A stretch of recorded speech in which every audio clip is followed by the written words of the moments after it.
గాయాలయ్యి చనిపోయే ప్రమాదం ఉంది. ఇక రామేశ్వరం అనేది చిన్న స్థాయి, అలాంటివి అయితే 50 నుంచి 60 వరకు ఉన్న సామగ్రితో మనం తయారు చేయొచ్చు. సార్ గత 3 రోజులుగా ఎంక్వైరీ జరుగుతుంది కదా, ఎవరన్నా వాళ్ళకి రిలేటివ్ ఏమన్నా లోకల్ కానీ ఎవరన్నా పట్టుబడ్డారు సార్? అంటే ఇది ఇప్పుడు మనకు సంబంధించి మహిళలే మనకు దొరికారు. మనకు విధులకు ఆటంకం కలిగించారు తప్పితే వాళ్ళకి ఎంత పరిజ్ఞానం ఉందనేది మనకు పూర్తిగా తెలియదు. వీళ్ళు అసలు నేరస్తులు ఎవరైతే ఉన్నారో తమిళనాడు పోలీసులు జైల్లో ఉండటం జరిగింది. వాళ్ళని కస్టడీ తీసుకున్నాకే మనకు పూర్తి వివరాలు తెలియవస్తాయి.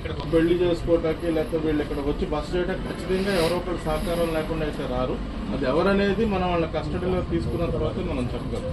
సరే, అలా ఆంధ్రప్రదేశ్ రాష్ట్రంలో మైనారిటీ నగరాల్లో మైనారిటీ జనాభా 30 నుంచి 40% ఉన్న నగరాలు అనేకం ఉన్నాయి. సో వాళ్ళు అన్ని చోట్ల కూడా చాలా చోట్ల వాళ్ళకు ఉండే అవకాశం ఉండొచ్చు. అవన్నింటినీ కూడా లోతైన దర్యాప్తు చేపట్టి మేము వెలికిస్తాం. అసలు మనకి తెలియదండి. ఇన్వెస్టిగేషన్ లోతుగా దర్యాప్తు చేపడితే కానీ ఏమీ తెలియదు. ఇక్కడ రాయచోటి ప్రాంతంలో దాదాపు ఏదో కొంతమందికి ట్రైనింగ్ కూడా ఇస్తున్నారని ప్రాథమిక అసలు మాకు పుట్టు పూర్వోత్తరాలతో తల్లి పురుడు నుంచి వాడు శ్మశానం వరకు ఏమేమి ఉన్నాయి అన్ని తీసుకున్నాం. మస్కేజీలో నిమిత్తంలో భాగంగా ఒక 56 మందిని అదుపులోకి తీసుకున్నట్టు వాళ్ళ ఫ్యామిలీస్ ఇక్కడ కొంచెము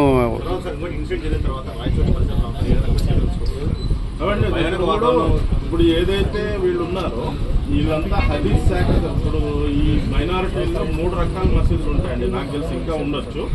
ఇప్పుడు దర్గాకి వెళ్ళే ఒక శాఖ ఉంటుంది, తబ్లీకి ఇస్తున్న శాఖ ఉంటుంది, ఇది హదీస్ శాఖ. ముందు ఈ హదీస్ సంబంధించిన వాళ్ళందరినీ మనం జల్లెడ పడతాం. ఇది కోర్టు టైం పట్టుద్ది కదా, ఎంత లేదన్నా కూడా 4-5 రోజులు పడుతుంది. అంతా మనం వేగంగా ప్రయాణించుకుంటాం. 4 నుంచి 5 రోజులు. పోలీసు ర్యాండమ్ చెకింగ్ జరుగుతుంది. అదే మనం 1 by 1 అడిగితే చెప్తామండి. సార్ ర్యాండమ్ గా ఇక్కడ కన్ఫర్మ్ దిస్ సైడ్ రాయచూడి నుంచి ఎలా వచ్చింది, రాయచూడికి ఎలా వచ్చాయని మీరు కూర్చోండి. ఇప్పుడు ఈ రోజు ఎలా చెప్పగలుగుతామండి? మీరు రామాయణం అంతా